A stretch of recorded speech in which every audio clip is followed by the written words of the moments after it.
नमस्कार, मैं प्रदीप ठाकुर। जैसा कि आप सबको मालूम है, हिमाचल प्रदेश में ओपीएस बहाल हो चुकी है और केंद्र सरकार में जो है हाल ही में यूपीएस स्कीम को लागू किया गया, जिसका पूरे देश के कर्मचारियों ने विरोध किया है। हिमाचल प्रदेश के कर्मचारी भी इसके विरोध में उतरे हैं। कुछ दिन पहले जो है यूपीएस का विरोध के रूप में जो है कर्मचारी साथी अपने ऑफिस से बाहर निकलकर अपने जो लंच टाइम है उसमें प्रदेश के हर एक कार्यालय में जो है यूपीएस का विरोध दर्ज किया गया। और हाल ही में केंद्र सरकार द्वारा दूसरा रिमाइंडर प्रदेश सरकार को भेजा गया है कि अपने राज्य में जो है आप यूपीएस लागू करें। तो हम केंद्र सरकार के द्वारा जो बार बार प्रदेश सरकार को जो है दबाव बनाया जा रहा है, हम इसका विरोध करते हैं। प्रदेश सरकार से यही निवेदन करते हैं कि आपने जिस तरह से ओपीएस बहाल करके प्रदेश के कर्मचारियों और उनके परिवारों के लिए जो एक इतना अच्छा उनके बुढ़ापे को सुरक्षित करने का जो काम किया है, इसके लिए हम आपके आभारी हैं। और इस परिस्थिति में हम प्रदेश सरकार के साथ खड़े हैं और आपसे प्रदेश के माननीय मुख्यमंत्री महोदय, समस्त मंत्रिमंडल और प्रदेश सरकार के सभी सहयोगियों से हम यही निवेदन करते हैं कि यूपीएस स्कीम को जो है प्रदेश में बिल्कुल लागू ना किया जाए। और इस यूपीएस स्कीम को लागू करने से, जैसे कि सबको पता ही है कि ये एनपीएस का एक नया रूप है, तो ये एनपीएस के एक नए रूप को जिस तरह से जो है लागू करने के लिए केंद्र सरकार दबाव बना रही है, इसे अगर प्रदेश में लागू किया जाएगा तो ये बिल्कुल नुकसानदेह होगी। जैसा कि सबको ये भी मालूम है कि एनपीएस में जो है 10% कर्मचारियों का पैसा जबरदस्ती काट लिया जाता था और 14% पैसा जो है सरकार इसमें जो है कर्मचारी के खाते में कर्मचारी के नाम पे जो है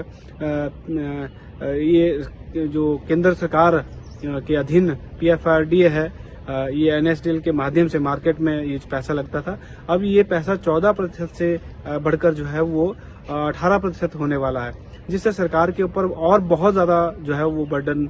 पड़ेगा। ये एक धारणा जो है ओपीएस के बारे में गलत बनाने की भी कुछ जो ओपीएस के विरोधी हैं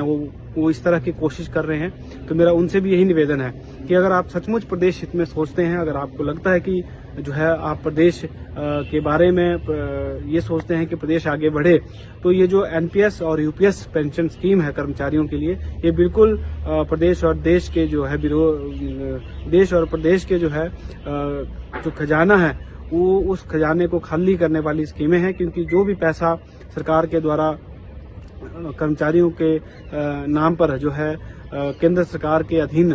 भेजा जा रहा है, वो सारा पैसा जो है शेयर मार्केट में लग रहा है। प्राइवेट कंपनियां इससे मुनाफा कमा रही है और इससे जो है कर्मचारी और देश और प्रदेश को जो है बहुत ज्यादा नुकसान हो रहा है, प्रदेश की आम जनता को नुकसान हो रहा है। इस पैसे को अगर बचाकर सरकार अपने पास रखती है तो मुझे लगता है कि इससे जो है सरकार आम जन और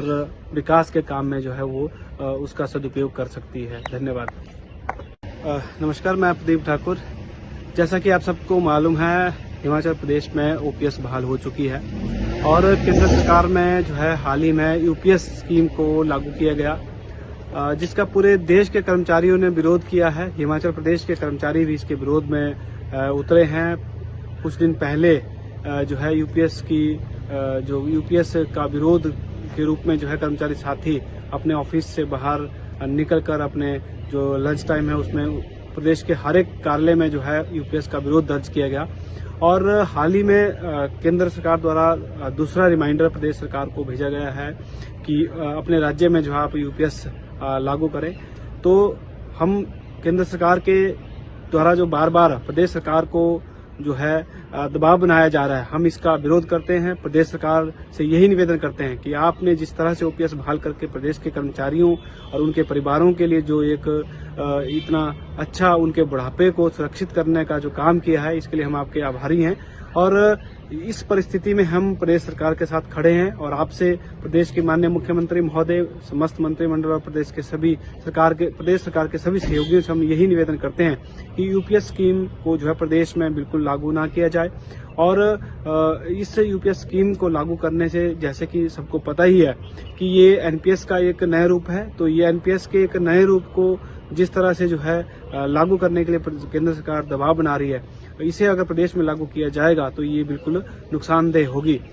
जैसा कि सबको ये भी मालूम है कि एनपीएस में जो है 10% कर्मचारियों का पैसा जबरदस्ती काट लिया जाता था और 14% पैसा जो है सरकार इसमें जो है कर्मचारी के कर्मचारी के नाम पे जो है ये जो केंद्र सरकार के अधीन PFRDA है, ये NSDL के माध्यम से मार्केट में ये पैसा लगता था। अब ये पैसा 14% से बढ़कर जो है वो 18% होने वाला है, जिससे सरकार के ऊपर और बहुत ज्यादा जो है वो बर्डन पड़ेगा। ये एक धारणा जो है OPS के बारे में गलत बनाने की भी कुछ जो OPS के विरोधी हैं वो इस तरह की कोशिश कर रहे हैं। तो मेरा उनसे भी यही निवेदन है कि अगर आप सचमुच प्रदेश हित में सोचते हैं, अगर आपको लगता है कि जो है आप प्रदेश के बारे में ये सोचते हैं कि प्रदेश आगे बढ़े, तो ये जो NPS और UPS पेंशन स्कीम है कर्मचारियों के लिए, ये बिल्कुल प्रदेश और देश के जो है